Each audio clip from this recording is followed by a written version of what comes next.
Mark 6ஆம் அதிகாரம். வசனம் 1. அவர் அவ்விடம் விட்டு புறப்பட்டு தாம் வளர்ந்த ஊருக்கு வந்தார். அவருடைய சீஷரும் அவரோடு கூட வந்தார்கள். வசனம் 2. ஓய்வு நாளான போதோ ஜெப ஆலயத்தில் உபவாசம் பண்ண தொடங்கினார்கள். அநேகர்கள் கேட்டும் ஆச்சரியப்பட்டும் இவைகளை தேவனுக்கு எங்கே இருந்து வந்தது ஆச்சரியப்பட்டு இவைகள் இவனுக்கு எங்கே இருந்து வந்தது இவன் கைகளினாலே இப்படிப்பட்ட பலத்த செய்கைகள் நடக்கும்படி இவனுக்கு கொடுக்கப்பட்ட ஞானம் எப்படிப்பட்டது. வசனம் 3. இவன் தச்சன் அல்லவா? மரியாளுடைய குமாரன் அல்லவா? யாக்கோபு, மோசே, யூதா, சீமோன் என்பவர்கள் சகோதரர்கள் அல்லவா? இவன் சகோதரிகளும் இங்கே நம்மிடத்தில் இருக்கிறார்கள் அல்லவா என்று சொல்லி அவரை குறித்து இடறல் அடைந்தார்கள்.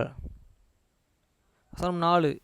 இயேசு அவர்களை நோக்கி, தீர்க்கதரிசி ஒருவன் தன் ஊரிலும் தன் இனத்திலும் தன் வீட்டிலும் இன்றி வேறெங்கும் கனவீனம் அடையான் என்றார். வசனம் 5. அங்கே அவர் சில நோயாளிகள் மேல் கைகளை வைத்து அவர்கள் குணமாகினமின்றி வேறு அற்புதம் செய்யக்கூடாமல். வசனம் 6. அவர்களுடைய அவிசுவாசத்தை குறித்து ஆச்சரியப்பட்டு கிராமங்களிலே சுற்றித் திரிந்து உபதேசம் பண்ணினார். வசனம் 7. அவர் 12 அழைத்து அசுத்தாவிகளை துரத்த அவர்களுக்கு அதிகாரம் கொடுத்து. வசனம் 8. வழிக்கு பையாகிலும் அப்பத்தையாகிலும் கச்சையாகிலும் எடுத்துக்கொண்டு போகாமல் ஒரு தடியை மாத்திரம் எடுத்துக்கொண்டு போகவும். வசனம் 9. பாதரட்சைகளை போட்டுக்கொண்டு போகவும் 2 அங்கிகளையும் தரித்து இருக்கவும் கட்டளையிட்டார். வசனம் 10. பின்பு அவர்களை நோக்கி, நீங்கள் எங்கேயாகிலும் ஒரு வீட்டிலே பிரவேசித்தால் அவ்விடத்தை விட்டு புறப்படுகிறவராய் இருக்கும் அங்கேதானே தங்கியிருங்கள். வசனம் 11. அவர்களாகிலும் உங்களை ஏற்றுக்கொள்ளாமலும் உங்கள் வசனங்களையே கேளாமலும் இருந்தால் நீங்கள் அவ்விடம் விட்டு புறப்பட்டும் போது அவர்களுக்கு சாட்சியாக உங்கள் கால்களின் கீழே படிந்த தூசியை உதறி போடுங்கள். நியாயத்தீர்ப்பு நாளிலே அந்த பட்டணத்திற்கு நேரிடுவதை பார்க்கிலும் சோதோம் குமாரா பட்டணத்திற்கு நேரிடுவது லகுவாயிருக்கும் என்று மெய்யாகவே உங்களுக்கு சொல்கிறேன் என்று சொல்லி அவர்களை 2 பேராக அனுப்பினார். வசனம் 12. அவர்கள் புறப்பட்டு போய் மனம் திரும்புங்கள் என்று பிரசங்கித்து. வசனம் 13. அநேக பிசாசுகளை துரத்தி அநேக நோயாளிகளை எண்ணெய் பூசி சொஸ்தமாக்கினார்கள். வசனம் 14. அவருடைய பெயர் பிரஸ்தாபம் பண்ணும்படியினால் ஏரோது ராஜா அவரை குறித்து கேள்விப்பட்டு யோவான் ஸ்நானகன் மரித்தோரிலிருந்து எழுந்தான், ஆகையால் அவனிடத்தில் இந்த பலத்த செய்கைகள் விளங்குகிறது என்றான். வசனம் 15. சிலர் அவர்கள் எலியா என்றார்கள். வேறு சிலர்கள் அவர்கள் ஒரு தீர்க்கதரிசி அல்ல தீர்க்கதரிசிகளின் ஒருவனைப் போல் இருக்கிறான் என்று சொன்னார்கள். வசனம் 16. ஏரோது அதை கேட்டபொழுதோ அவன் நான் சிரச்சேதம் பண்ணின யோவான் ஸ்நானகன் தான், அவன் மரித்தோரிலிருந்து எழுந்தான் என்றான். வசனம் 17. ஏரோது தன் சகோதரனாகிய பிலிப்புவின் மனைவியை ஏரோதியர்களை தனக்கு மனைவியாக்கி கொண்ட பொழுது. வசனம் 18. யோவான் ஏரோதை நோக்கி, நீ உம்முடைய சகோதரனின் மனைவியை வைத்து கொள்வது நியாயமில்லை என்று சொன்னது நிமித்தம் ஏரோது சேவகரை அனுப்பி யோவானை பிடித்து கட்டி காவலிலே வைத்து இருந்தான். வசனம் 19. ஏரோதியர்களும் அவனுக்கு சதி நினைத்து அவனை கொன்று போட மனதாயிருந்தாள். ஆகிலும் அவளால் கூடாமற்று போயிற்று. வசனம் 20. அதனால் யோவான் நீதியும் பரிசுத்தம் உள்ளவன் என்றும் ஏரோது அறிந்து அவனுக்கு பயந்து அவனை பாதுகாத்து அவன் யோசனையின்படியே அநேக காரியங்களை செய்து விருப்பத்தோடு அவன் சொல்லை கேட்டு வந்தான். வசனம் 21. பின்பு சமயம் வாய்த்தது. அப்படியென்றால் ஏரோது தன் ஜென்ம நாளிலே தன்னுடைய பிரபுக்களுக்கு சேனாதிபதிகளுக்கும் கலிலேயா நாட்டின் பிரதான மனுஷருக்கும் ஒரு விருந்து பண்ணினபோது. வசனம் 22. ஏரோதியர்களின் குமாரத்தி சபை நடுவே வந்து நடனம் பண்ணி ஏரோதுவையும் அவளுடன் கூடனே பந்தி இருந்தவர்களையும் சந்தோஷப்படுத்தினார்கள். அப்பொழுது ராஜா சிறு பெண்ணை நோக்கி, உனக்கு வேண்டியதை என்னிடம் கேள், அதை நான் உனக்கு தருவேன் என்று சொன்னதுமல்லாமல். வசனம் 23. நீ என்னிடத்தில் எதை கேட்டாலும் அது என் ராஜ்யத்தில் பாதியானாலும் அதை உனக்கு தருவேன் என்று அவளுக்கு ஆணையும் இட்டான். வசனம் 24. அப்பொழுது அவள் வெளியே போய் நான் என்னை கேட்க வேண்டும் என்று தன் தாயிடத்திலே கேட்டாள். அதற்கு அவள், யோவான் ஸ்நானகனுடைய தலையை கேள் என்றாள். வசனம் 25. உடனே அவள் ராஜாவினிடத்தில் சீக்கிரமாய் வந்து, நீ இப்பொழுதே ஒரு தாளத்தில் யோவான் ஸ்நானகனுடைய தலையை எனக்கு தர வேண்டும் என்று கேட்டாள். வசனம் 26. அப்பொழுது ராஜா மிகுந்த துக்கமடைந்தான். ஆகிலும் ஆணையின் நிமித்தம் கூட பந்தி இருந்தவர்களிடம் நிமித்தம் அவளுக்கு அதை மறுக்க மனதில்லாமல். வசனம் 27. உடனே அவனுடைய தலையை கொண்டு வரும்படி சேவகனுக்கு கட்டளையிட்டு அனுப்பினான். வசனம் 28. அந்தபடியே அவன் போய் காவற் கூட்டத்தில் அவனை சிரசேதம் பண்ணி அவன் தலையை ஒரு தாளத்திலே கொண்டு வந்து அதை அந்த சிறு பெண்ணுக்கு கொடுத்தான். அந்த சிறு பெண் அதை தன் தாயினிடத்திலே கொண்டு வந்தாள். வசனம் 29. அவனுடைய சீஷர்கள் அதை கேள்விப்பட்டு வந்து அவன் உடலை எடுத்து ஒரு கல்லையில் வைத்தார்கள்.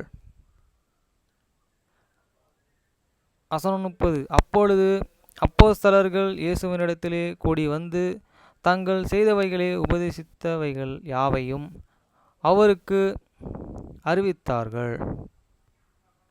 31. அவர் அவர்களை நோக்கி, வனாந்திரமான ஓரிடத்திலே தனித்து சற்றே இளைப்பாறும்படி யோவான் அவர்கள் வாருங்கள் என்றார். இளைப்பாறுவோம் போவோம் வாருங்கள் என்றார். ஏனெனில் வருகிறவர்களும் போகிறவர்களும் அநேகமாய் இருந்தபடியினால் போஜனம் பண்ணுகிறதற்கு அவர்களுக்கு சமயமில்லாதிருந்தது. வசனம் 32. அப்படியே அவர்கள் தனிமையாய் ஒரு படவிலே ஏறி வனாந்தரமான ஓரிடத்திற்கு போனார்கள்.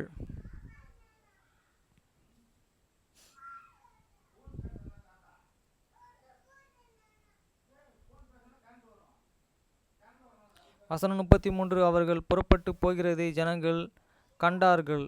அவரை அறிந்து அநேகர் சகல பட்டணங்களிலுமிருந்து கால்நடையாய் அவ்விடத்திற்கு ஓடி அவர்களுக்கு முன்னே அங்கே சேர்ந்து அவரிடத்தில் கூடி வந்தார்கள். வசனம் 34. இயேசு கரையிலே வந்து அநேக ஜனங்களையே கண்டு அவர்கள் மேய்ப்பனில்லாத ஆடுகளைப் போல் இருந்தபடியால் அவர்கள் மேல் மனதுருகி அநேக காரியங்கள் அவர்களுக்கு உபதேசித்து தொடங்கினார். வசனம் 35. வெகு நேரம் சென்ற பின்பு அவருடைய சீஷர்கள் அவரிடத்தில் வந்து, இது வனாந்தரமான இடம், வெகு நேரம் ஆயிற்று. வசனம் 36. புசிக்கிறதற்கு இவர்களிடத்தில் ஒன்றும் இல்லை. ஆகையால் இவர்கள் சுற்றி இருக்கிற கிராமங்களுக்கும் ஊர்களுக்கும் போய் தங்களுக்காக அப்பங்களை வாங்கிக் கொள்ளும்படி அவர்கள் அனுப்பிவிட வேண்டும் என்றார்கள். 37. அவர்கள் அவர்களை நோக்கி, நீங்கள் அவர்களுக்கு போஜனம் கொடுங்கள் என்றார். அதற்கு அவர்கள், நாங்கள் போய் 200 பணத்திற்கு அப்பங்களை வாங்கி அவர்களுக்கு புசிக்கும்படி கொடுமோ என்றார்கள். 38. அதற்கு அவர்கள், உங்களிடத்திலே எத்தனை அப்பங்களை கொண்டு அப்பங்கள் உண்டு. மேய்ப்பர்கள் அப்பங்களை எத்தனை அப்பங்கள் உண்டு, போய் பாருங்கள் என்றார். அவர்கள் பார்த்து வந்து 5 அப்பங்களும் 2 மீன்களும் உண்டு என்றார்கள். வசனம் 39. அப்பொழுது எல்லோரையும் பசும் புள்ளியின் மேல்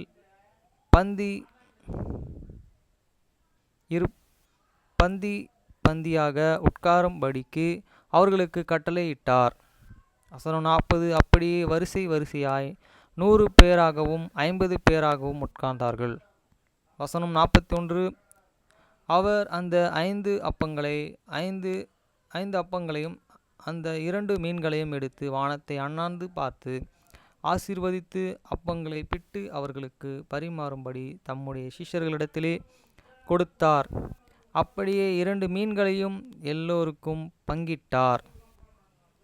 வசனம் 42. எல்லோரும் சாப்பிட்டு திருப்தி அடைந்தார்கள். வசனம் 43. மேலும் அப்பங்களும் மீன்களும் மீதியான துணிக்கைகளும் 12 கூடை நிறையாக எடுத்தார்கள். வசனம் 44. அப்பம் சாப்பிட புருஷர்கள் ஏறக்குறைய 5000 பேராக இருந்தார்கள். வசனம் 45. அவர்கள் ஜனங்களை அனுப்பிவிடுகையில் தம்முடைய சீஷர்கள் படவிலே ஏறி அக்கரையிலே பெத்சாவுக்கும் எதிராக தமக்கு முன்னே போகும்படி அவர்களை துரிதப்படுத்தினார். வசனம் 46. அவர்கள் ஜனங்களை விட்ட பின்பு ஜெபம் பண்ணும்படி ஒரு மலையின் மேலே ஏறினார். வசனம் 47. சாயங்காலமான போது படகு நடுக்கடலிலிருந்து அவரை கரையிலேயே தனிமையாய் இருந்தார். வசனம் 48. அப்பொழுது காற்று அவர்களுக்கு எதிராக இருந்தபடினால் அவர்கள் தண்டு வலிக்கிறதினால் வருத்தப்படுகிறதை அவர் கண்டு ராத்திரியிலே 4ஆம் ஜாமத்தில் கடலின் மேலே நடந்து அவர்களிடத்தில் வந்து அவர்களை கடந்து போகிறவர்கள் போல் காணப்பட்டார். வசனம் 49. அவர் கடலின் மேல் நடக்கிறதை அவர்கள் கண்டு ஆவேசம் என்று எண்ணி சத்தமிட்டு அலறினார்கள். வசனம் 50. அவர்கள் எல்லோரும் அவரை கண்டு கலக்கமடைந்தார்கள். உடனே அவர் அவர்களுடனே பேசி, திடன் கொள்ளுங்கள், நான் தான், பயப்படாதிருங்கள் என்று சொல்லி. வசனம் 51. அவர்கள் இருந்த படவில் ஏறினார். அப்பொழுது காற்று அமர்ந்தது. அதனால் அவர்கள் தங்களுக்குள்ளே மிகவும் பிரமித்து ஆச்சரியப்பட்டார்கள். வசனம் 52. அவர்களுடைய இருதயம் கடினம் உள்ளதாயிருந்தபடியினால் அப்பங்களை குறித்து அவர்கள் உணராமல் போனார்கள். வசனம் 53. அவர்கள் கடலை கடந்து கோசேன் சேரத் என்னும் நாட்டிற்கு வந்து கரை பிடித்தார்கள். வசனம் 54. அவர்கள் படவிலிருந்து இறங்கிய உடனே ஜனங்கள் அவரை அறிந்து. வசனம் 55. அந்த சுற்றுப்புறமெங்கும் ஓடி திரிந்து பிணையாளிகளை படுக்கைகளிலே கிடத்தி அவர்கள் வந்திருந்தார் என்று கேள்விப்பட்டு இடங்கள் எல்லாம் சுமந்து கொண்டு வந்தார்கள். வசனம் 56. அல்லாமலும் அவர் பிரவேசித்த கிராமங்கள், பட்டணங்கள்,